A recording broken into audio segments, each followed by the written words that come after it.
Hi, my name is Yogya Bhatia and I'm a legal intern at LEXIS and Company.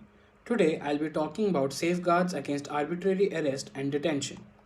Article 22, constituted within the right to freedom, is one of the parts of the fundamental rights guaranteed under the Constitution.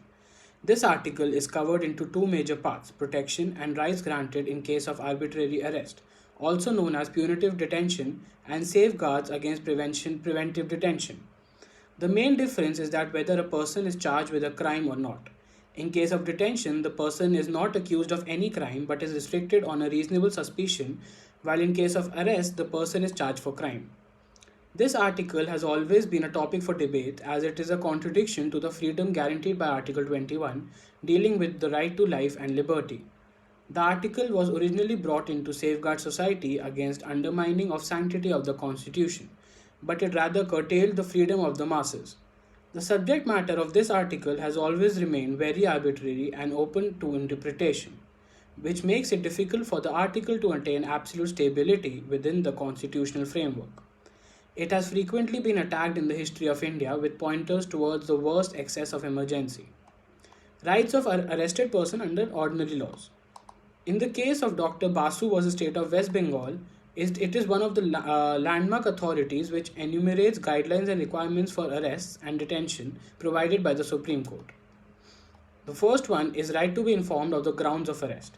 Section 50 of the CRPC states that it is the duty of every police officer or any other person authorized to arrest any person without a warrant to let the person being arrested know the grounds of arrest immediately. No compliance with this provision renders the arrest illegal. Right to be defended by a lawyer of his own choice. Article 22, subclause 1 also states that any person who is arrested has the right to consult at all times and be defended by a lawyer of his own choice. This right is expanded right from the moment of the person's arrest. Right to be produced before a magistrate. Article 22, subclause 2 ensures the right of the accused to be produced before a magistrate. When a person is arrested, the person or police officer making the arrest should bring the arrested person before a magistrate or judicial after without any unnecessary delay. This is also supported by Section 56 of the CRPC. No detention beyond 24 hours except by order of the magistrate. Article 22, subclause 2 also states that no person who is arrested should be detained for more than 24 hours without being produced before a magistrate or judicial authority and getting the detention authorized. Preventive detention laws. A person can be put in jail or custody for two reasons. One is that he has committed a crime, another is that he has the potential to commit a crime in the future. The custody arising out of the latter is preventive detention, and in this, a person is deemed likely to commit a crime. Thus, preventive detention is done before the crime has been committed.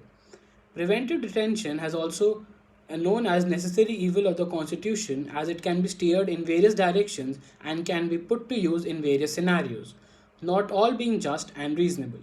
It is the most contentious part of the fundamental rights. The provision only mentions the rights people could exercise when they are detained but speaks nothing about any specific grounds or necessary provisions of detention. It thus gives enormous power to the authorities to twist the tool of preventive detention however and whenever they please. This has proved to be a way in which the freedom of the masses has been immensely curbed and continues to be so. Necessities of such provisions. The aim of the Constitution framers to bring such provisions into existence was to prevent people from disrupting the peace and stability of the society. People were detained to prevent them from undermining the sanctity of the Constitution, endangering the security of the state, disturbing relations of India with foreign powers, or hindering maintenance of public order. The Preventive Detention Acts. There have been a few acts in history which have been framed by law and order to fill the gaps and provide provisions of detention. Terrorist and Disruptive Activities Act 1987. This law was the anti-terrorism law, which gives wide powers to the authorities for dealing with national terrorism and socially disruptive activities. This act provided that a person can be detained up to 1 year without formal charges or trial. National Security Act 1980. The purpose of this act was to provide for preventive detention laws and matters connected therewith. The authorities through this act obtained the powers to detain any person who possessed a threat to the security of the nation in any prejudicial manner. Prevention of Terrorism Act 2002. This act aimed at strengthening anti-terrorism laws in India. This act replaced TADA. It defined what activities could constitute a terrorist act and who a terrorist was. In order to ensure no violation of human rights and misuse of power, certain safeguards were also installed within the act. Constitutional safeguards against preventive detention laws. Article 22 further deals with certain rights which are provided in case of preventive detention. First, a review by advisory board. Clause 4 of the article states that no law framed for preventive detention gives authority to detain any person for more than 3 months unless an advisory board reports a sufficient cause for such detention.